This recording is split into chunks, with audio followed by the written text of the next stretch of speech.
കഴിഞ്ഞ 29-30 തീയതികളിൽ ജമ്മു കാശ്മീരിൽ ഇന്ത്യൻ വ്യോമസേനയുടെ റഫേൽ യുദ്ധവിമാനങ്ങളിൽ 4 വിമാനങ്ങൾ SOT ചെയ്യുകയായിരുന്നു. ആ സമയം പാകിസ്ഥാൻ വ്യോമാതിർത്തിക്കുള്ളിൽ പറന്നുകൊണ്ടിരുന്ന JF-17 J-10C യുദ്ധവിമാനങ്ങൾക്ക് നേരെ നമ്മുടെ റഫേൽ യുദ്ധവിമാനങ്ങൾ റഡാർ ലോക്ക് ചെയ്തതായും ഈ റഡാർ ലോക്ക് കാരണം JF-17s J-10Cs ആ ഏരിയ വിട്ട് തന്നെ തിരിച്ചു പോയതായും പ്രധാനപ്പെട്ട വാർത്ത ലഭിച്ചിട്ടുണ്ട്. ഇങ്ങനെ കഴിഞ്ഞ 3 ദിവസമായി പാകിസ്ഥാൻ വ്യോമസേനയെ ഇന്ത്യ ഉറങ്ങാനേ അനുവദിച്ചിട്ടില്ല. കൂടാതെ അടുത്തിടെ ട്വിറ്ററിലും മറ്റ് സോഷ്യൽ മീഡിയ പേജുകളിലും പാകിസ്ഥാൻ സൈന്യത്തിന്റെ വളരെ പ്രധാനപ്പെട്ട ഒരു വാർത്ത പങ്കുവയ്ക്കുന്നുണ്ട്. ബ്രിട്ടീഷിന്റെ ഡെൽറ്റ PMC പ്രൈവറ്റ് മിലിറ്ററിയിൽ ബ്രിട്ടീഷിന്റെ ex-IAS ഉദ്യോഗസ്ഥർ നിർമ്മിച്ച ഒരു സംഘടന.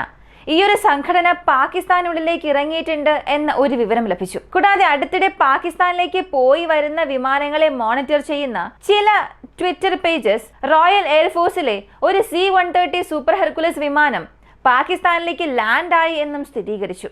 അങ്ങനെയാണെങ്കിൽ ഈ പ്രൈവറ്റ് മിലിറ്ററി കോർപ്പറേഷൻ പാകിസ്ഥാനുള്ളിൽ എന്തിനു പോകുന്നു? അതേസമയം നമ്മുടെ ഇന്ത്യൻ ആർമി അകത്തേക്ക് പോവുകയാണെങ്കിൽ ഈ PMCക്ക് എതിരെയുള്ള ഒരു യുദ്ധത്തിൽ നമ്മുടെ സൈനികർ എങ്ങനെയായിരിക്കും പെർഫോം ചെയ്യുക? ഇവയെല്ലാം ഈ വീഡിയോയിലൂടെ വിശദമായി അറിയാം.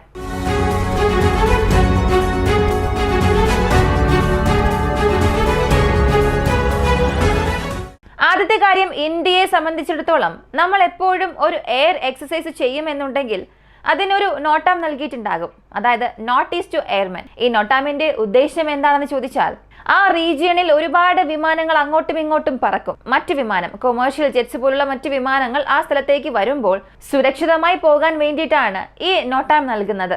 നോട്ടാം നൽകാനുള്ള റീസൺ മറ്റു പലതും ഉണ്ട്. പാകിസ്ഥാനോട് നമ്മൾ പറയുകയാണ്, ഇതൊരു എക്സസൈസ് മാത്രമാണ്, ഞങ്ങൾ നിങ്ങളെ ആക്രമിക്കാനായി ഒന്നും ചെയ്യുന്നില്ല, ഇങ്ങനെ ഒരു മുന്നറിയിപ്പ് നൽകുന്നത് പോലെയും നോട്ടാം നൽകും.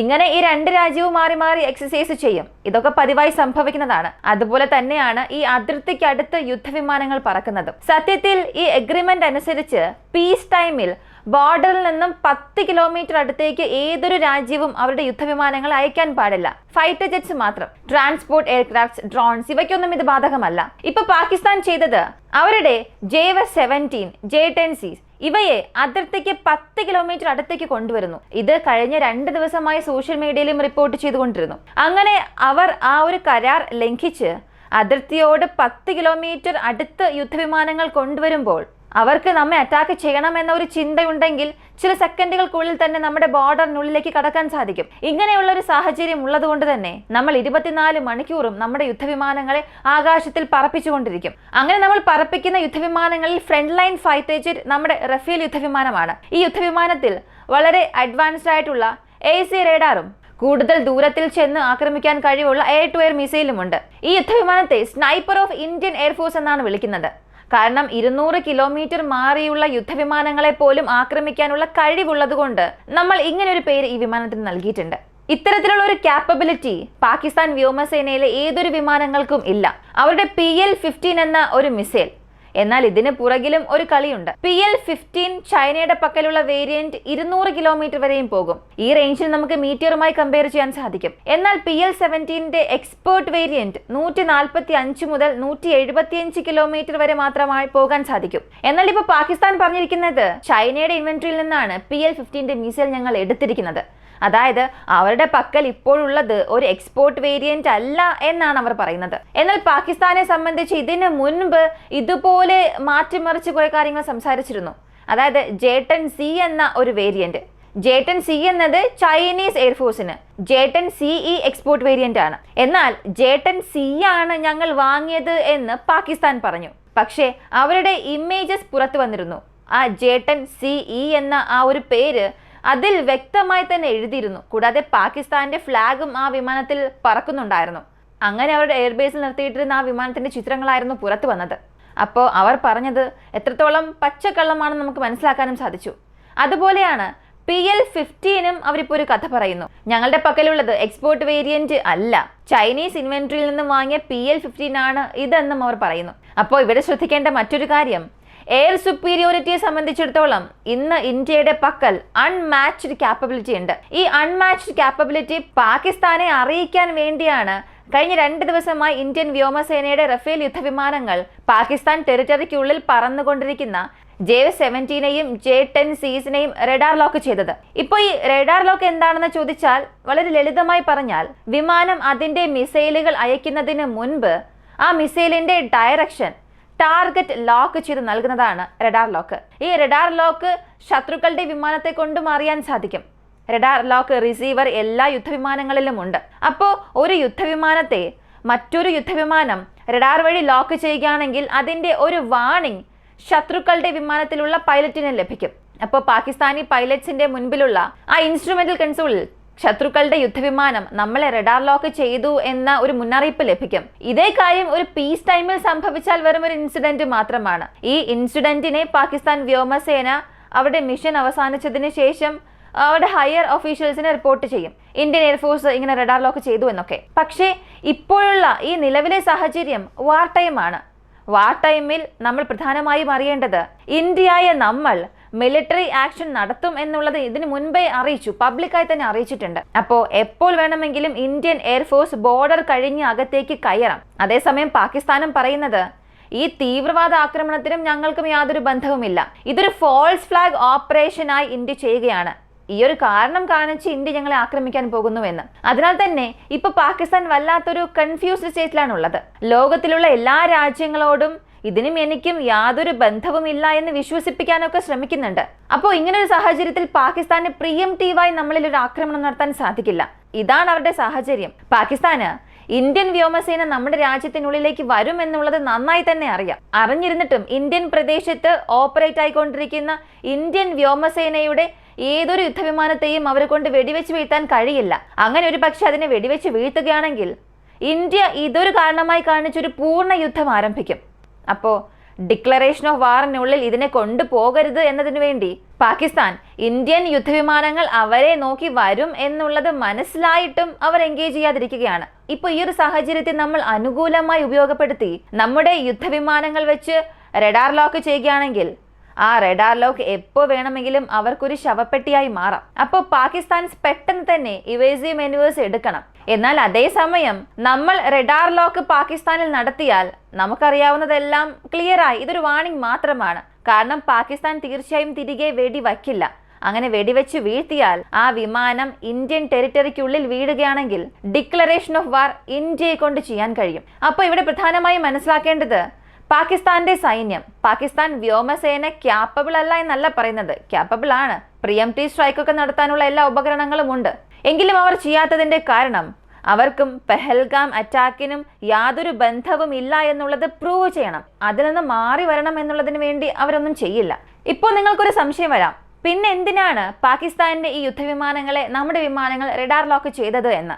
ഇനി ഇതിന് ഒരു ഉദാഹരണം പറയാം. ബാലക്കോട്ട് എയർ സ്ട്രൈക്കിന് മുൻപ് ഇന്ത്യയുടെ MiG-29 സുഖോയ് Su-30 MKs സ്വീറ്റ് സോട്ടീസിൽ പ്രവർത്തിക്കുകയായിരുന്നു. അതായത് പെട്ടെന്ന് ഒരു 7-8 യുദ്ധവിമാനം ഫോർമേഷനിൽ പാകിസ്ഥാൻ ബോർഡർ നോക്കി അതിവേഗത്തിൽ പോകും. ഉടനെ തന്നെ പാകിസ്ഥാൻ ചെയ്യുന്നത് നമ്മളെ അറ്റാക്ക് ചെയ്യാൻ വരുന്നു എന്ന് കരുതി അവരുടെ യുദ്ധവിമാനങ്ങളെ സ്ക്രാമ്പിൾ ചെയ്യും, ഇന്ത്യയുടെ വിമാനങ്ങളെ ഇന്റർസെപ്റ്റ് ചെയ്യാനായി. എന്നാൽ ഇന്ത്യൻ വിമാനങ്ങൾ വന്ന വേഗത്തിൽ ആ ബോർഡറോട് അടുത്തെത്തിയിട്ട് പെട്ടെന്ന് ഒരു യൂട്ടേൺ അടിച്ച് തിരികെ പോകും. ഇങ്ങനെ നമ്മൾ 2 ദിവസം ചെയ്തുകൊണ്ടേയിരുന്നു. ഇങ്ങനെ നമ്മൾ ചെയ്തുകൊണ്ടിരുന്നപ്പോൾ ഏത് സമയം അവർ നമ്മെ ആക്രമിക്കും എന്നുള്ളൊരു കൺഫ്യൂഷൻ തന്നെ പാകിസ്ഥാൻ ഉണ്ടായി. കൂടാതെ അവരുടെ യുദ്ധവിമാനങ്ങൾ സ്ക്രാമ്പിളായി വല്ലാത്തൊരു സ്ട്രെസ്സിലാകും. ഇങ്ങനെ അവരെ കമ്പയർ ചെയ്യുമ്പോൾ നമ്മുടെ പക്കൽ 2 മടങ്ങ് അധികം യുദ്ധവിമാനങ്ങളുള്ള കാരണത്താൽ നമ്മളിൽ ആ ഒരു സ്ട്രെസ് കുറവായിരിക്കും. പക്ഷെ അവർക്ക് യുദ്ധവിമാനങ്ങളുടെ സ്ട്രെങ്ത് കുറവാണ്, റീഫ്യൂവലിംഗ് സ്ട്രെങ്തും കുറവാണ്. ഇങ്ങനെ പലതും കുറവായ കാരണത്തെ കൊണ്ട് തന്നെ അവരുടെ വ്യോമസേനയ്ക്ക് നമ്മുടെ അഗ്രസീവ് സ്റ്റോട്ടീസും ഡീകോയ് സ്റ്റോട്ടീസും ഹാൻഡിൽ ചെയ്യാൻ കഴിയാതെ വരും. അങ്ങനെ ഒരു ഘട്ടത്തിൽ അവർ ടയേർഡാകും. അങ്ങനെ ടയേർഡാകുമ്പോൾ നമ്മൾ ഒറിജിനൽ ഫോർമേഷനിൽ പാകിസ്ഥാനിലേക്ക് പോകും, എന്നിട്ട് അവരെ അറ്റാക്ക് ചെയ്യും. അതേ കാര്യം തന്നെയാണ് ഇപ്പോഴും സംഭവിക്കുന്നത്. എത്രയും പെട്ടെന്ന് ഒരു വലിയ കാര്യം നമുക്ക് പ്രതീക്ഷിക്കാം. റഡാർ ലോക്ക് മാത്രമല്ല ചെയ്യപ്പെടുക, ഒരു പക്ഷേ പാകിസ്ഥാൻ യുദ്ധവിമാനങ്ങളെ വെടിവെച്ച് വീഴ്ത്താൻ പോലും ഇന്ത്യൻ വ്യോമസേന മടിക്കില്ല. അടുത്തത് PMCയെ കുറിച്ച് അറിയാം. ഈ PMC ആര് സൃഷ്ടിച്ചു എന്നുള്ളത് നമ്മൾ ആദ്യം മനസ്സിലാക്കണം. ബ്രിട്ടീഷ് സ്പെഷ്യൽ ഫോഴ്സ് SAS, ലോകത്തിലെ one of the elite special ഫോഴ്സസിൽ ഇവരുമുണ്ട്. ഈ ഒരു സംഘടനയിൽ ജോലി ചെയ്ത് റിട്ടയർഡ് ആയ വ്യക്തികൾ വഴി പ്രൈവറ്റായി സൃഷ്ടിച്ച ഒരു സംഘടനയാണ് PMC ഡെൽറ്റ. പ്രൈവറ്റ് മിലിറ്ററി കോർപ്പറേഷനെ സംബന്ധിച്ചിടത്തോളം അവർ ഏത് രാജ്യത്തിന്റെയും നിയമത്തിന്റെ ചട്ടക്കൂടിനുള്ളിൽ വരില്ല. ഇവർ ബേസിക്കായി പ്രൈവറ്റ് ആണ്. ആരുടെ പക്കൽ നിന്നാണോ പണം ലഭിക്കുന്നത് ആ പണം നൽകുന്ന പാർട്ടിക്ക് വേണ്ടി യുദ്ധം ചെയ്യുക എന്നുള്ളതാണ് ഇവരുടെ ജോലി. ഇതേ കാര്യം റഷ്യ ഉക്രൈൻ യുദ്ധത്തിലും കാണാൻ സാധിക്കും. ഡെൽറ്റ PMC റഷ്യ ഉക്രൈൻ യുദ്ധത്തിൽ ഉക്രൈൻ അനുകൂലമായി യുദ്ധം ചെയ്തിട്ടുണ്ട്. മറുവശത്ത് റഷ്യയ്ക്കുള്ളിൽ വാഗ്നർ ഗ്രൂപ്പ് റഷ്യൻസിന് അനുകൂലമായി യുദ്ധം ചെയ്ത ഒരു PMC ഗ്രൂപ്പാണ്. ഇപ്പോൾ ഈ PMCs എല്ലാവരും പണം വാങ്ങി ഏത് കൺട്രിക്ക് വേണമെങ്കിലും അനുകൂലമായി യുദ്ധം ചെയ്യുന്ന ഈ ഒരു കാരണം കൊണ്ട് തന്നെ സ്വന്തം രാജ്യത്ത് സ്പെഷ്യൽ ഫോഴ്സസ് പോലുള്ള എലൈറ്റ് യൂണിറ്റുകളൊന്നും ഇല്ലാത്ത രാജ്യങ്ങൾ, അല്ലെങ്കിൽ സ്വന്തം രാജ്യത്ത് തന്നെ കൂടുതൽ ശത്രുക്കളുള്ള ഒരു രാജ്യമാണെങ്കിൽ ഇങ്ങനെയുള്ള പ്രൈവറ്റ് കോർപ്പറേഷനിൽ പണം നൽകുകയും അവരുടെ പക്കൽ നിന്നും ഇവർ സേവനം വാങ്ങും. പക്ഷെ ഇവിടെ പാകിസ്ഥാൻ എന്തുകൊണ്ട് ഈ ഒരു സർവീസ് വാങ്ങണം? ഇതാണ് ഇവിടെ വരുന്ന ഒരു ചോദ്യം. കാരണം 1959 മുതൽ തന്നെ പാകിസ്ഥാൻ സൈന്യത്തിൽ നിരവധി സ്പെഷ്യൽ ഫോഴ്സസ് യൂണിറ്റ് ഉണ്ട്. ഈ സ്പെഷ്യൽ ഫോഴ്സസ് യൂണിറ്റ് എല്ലാം തന്നെ ബ്രിട്ടീഷ് SIS സ്റ്റാൻഡേർഡിന് ട്രെയിൻ ചെയ്യപ്പെട്ട സ്പെഷ്യൽ ഫോഴ്സസ് ആണ്. അപ്പോൾ അത്തരത്തിലുള്ള വൈദഗ്ധ്യമുള്ള വ്യക്തികൾ പാകിസ്ഥാൻ സൈന്യത്തിൽ ഉള്ളപ്പോൾ, അതും പ്രധാനമായി പാകിസ്ഥാൻ സൈന്യത്തിന്റെ സ്റ്റാൻഡിംഗ് സ്ട്രെങ്ത് 6 ലക്ഷമാണ്. ഇത്രയധികം പട്ടാളക്കാരുള്ളപ്പോൾ പാകിസ്ഥാൻ ഒരു ചെറിയ രാജ്യമെന്ന് പറയാൻ കഴിയില്ല. പിന്നെയും എന്തിനിവർ പ്രൈവറ്റിലേക്ക് പോകണം? അവർക്ക് തന്നെ ആളുകൾ ഉണ്ടല്ലോ.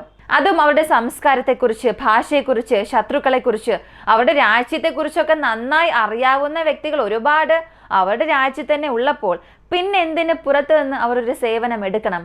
അതിന്റെ ആവശ്യകത എന്തെന്ന് തിരയുമ്പോഴാണ് പ്രധാനപ്പെട്ട ഒരു കാരണം ഉണ്ട്. പാകിസ്ഥാൻ സൈനിക അധികാരികൾ ആ രാജ്യത്തിലുള്ള അവരുടെ സ്വന്തം സൈനികരെ പോലും വിശ്വസിക്കാത്തതാണ് കാരണം അടുത്തിടെയായി പാകിസ്ഥാനിൽ പല തീവ്രവാദ ആക്രമണങ്ങൾ സംഭവിച്ചിട്ടുണ്ട്. ബലൂച്ച് ലിബറേഷൻ ഗ്രൂപ്പ് ആഴ്ചകളിലൊക്കെ അവിടെ ആക്രമണങ്ങൾ നടത്തുന്നുണ്ട്. ഈ ഒരു സാഹചര്യത്തിൽ ആ രാജ്യത്തിനുള്ളിലെ സൈനിക അധികാരികൾ ചിലർ ആ രാജ്യത്തെ തന്നെ ചൂഷണം ചെയ്യുന്നുണ്ട്. ഇവരുടെ ഈ ചൂഷണം കാരണം ഇവർക്ക് കീഴിൽ ജോലി ചെയ്യുന്ന പട്ടാളക്കാരാണ് ഇരയാകേണ്ടി വരിക. കാരണം ഓരോ തവണയും പോസ്റ്റായി നിൽക്കുമ്പോൾ മരിച്ചു വീഴുന്നത് ഇവരായിരിക്കും. അവർക്ക് മുകളിലുള്ള ഉദ്യോഗസ്ഥർക്ക് ഒന്നും തന്നെ സംഭവിക്കില്ല. അതിനാൽ കുറച്ചാഴ്ചകളായി പാകിസ്ഥാൻ ആർമിക്കെതിരെ അവിടെയുള്ള ജനങ്ങൾ തന്നെ തിരിയുന്നുണ്ട്. അതുപോലെ പാകിസ്ഥാന്റെ പല പ്രദേശങ്ങളിൽ പ്രതിഷേധങ്ങളും കാണാൻ കഴിയും. പാകിസ്ഥാനിലെ ജനങ്ങൾ മാത്രമല്ല പാകിസ്ഥാനെതിരെ സ്വരമുയർത്തുന്നത്. പഞ്ചാബ് പ്രൊവിൻസിലുള്ളവർ പോലും പാകിസ്ഥാൻ സൈന്യത്തിന് എതിരെ പ്രൊട്ടസ്റ്റ് ചെയ്യുന്നുണ്ട്. ഇങ്ങനെയുള്ള സാഹചര്യം പാകിസ്ഥാനുള്ളിലുള്ളത് കൊണ്ട് ജനങ്ങൾക്കും അവിടെയുള്ള ആർമി സോൾജേഴ്സിനും പാകിസ്ഥാൻ ആർമിയിലുള്ള പ്രധാനപ്പെട്ട അധികാരികളോട് വെറുപ്പും ദേഷ്യവും ഉണ്ടാകുന്നു. അതിനാൽ ഈ അധികാരികളുടെ ജീവൻ രക്ഷിക്കാൻ വേണ്ടിയും ഈ അധികാരികളുടെ ബന്ധുക്കളുടെ കുടുംബത്തിന്റെ ജീവൻ രക്ഷിക്കുന്നതിന് വേണ്ടിയും ഒരു പക്ഷേ ഈ ഡെൽറ്റ PMCയെ അവർ റെന്റിനെടുത്തിട്ടുണ്ടാകാം, അങ്ങനെ ഒരു കരാർ ഉണ്ടാക്കിയിട്ടുണ്ടാകാം എന്നൊക്കെ പറയുന്നുണ്ട്. അപ്പോൾ പാകിസ്ഥാൻ സൈന്യം ആ രാജ്യത്തിന്റെ സ്വന്തം സൈന്യത്തെ വിശ്വസിക്കാതെയാണ് ഡെൽറ്റ PMCയിലേക്ക് പോയത്. അങ്ങനെയാണ് ഒരു സാധ്യത. പക്ഷേ ഈ PMC ഡെൽറ്റ എന്നത് മറ്റൊരു രാജ്യത്ത് ട്രെയിനിങ് ലഭിച്ചവരാണ്. ആ ഒരു കൺട്രിയെക്കുറിച്ച്, അവരുടെ കൾച്ചർ, ആ ഒരു ഭാഷ, അതൊക്കെ മാത്രമേ അവർ പഠിച്ചിട്ടുള്ളൂ. അപ്പോൾ പാകിസ്ഥാനിൽ അവിടെ അടിസ്ഥാനപരമായി എന്ത് സംഭവിക്കുന്നു എന്നുള്ള ഒരു ബ്രീഫിംഗ് ലഭിക്കാൻ തന്നെ പല ദിവസങ്ങൾ എടുക്കും. എന്നാൽ ഇങ്ങനൊരു ബ്രീഫിംഗ് പോലും അവിടെയുള്ള സൈനികർക്ക് ആവശ്യമില്ല. എന്നിട്ട് പോലും ഇങ്ങനെയുള്ള ഗ്രൂപ്പുകളെ റെന്റിനെടുത്തതിലൂടെ മനസ്സിലാക്കുന്നത് തീർച്ചയായും പാകിസ്ഥാനിലുള്ളിലെ അധികാരികൾക്ക് അവിടെയുള്ള സൈനികരെ പോലും വിശ്വാസമില്ല എന്ന് തന്നെയാണ് അർത്ഥം. എങ്ങനെയാണോ ഹിറ്റ്ലർ അദ്ദേഹത്തിന്റെ പവർ കാണിക്കാനായി പ്രത്യേകം SS എന്ന ഒരു യൂണിറ്റ് സൃഷ്ടിച്ചത്, അതുപോലെ തന്നെയാണ് ഈ പാകിസ്ഥാനും. അവർക്ക് വേണ്ടി ഒരു യൂണിറ്റ് അകത്തേക്ക് ഇറക്കി. ഇതിനെയും അങ്ങനെ കാണാൻ കഴിയുകയുള്ളൂ. ഇവിടെക്കുറിച്ചുള്ള നിങ്ങളുടെ അഭിപ്രായം കമന്റിൽ പറയുക. ഇതുപോലുള്ള കൂടുതൽ അപ്ഡേറ്റ് അറിയാനായി വോയിസ് ഓഫ് വിക്കി എന്ന ഈ ചാനൽ സബ്സ്ക്രൈബ് ചെയ്യുക. മറ്റൊരു വീഡിയോയുമായി വീണ്ടും കാണാം.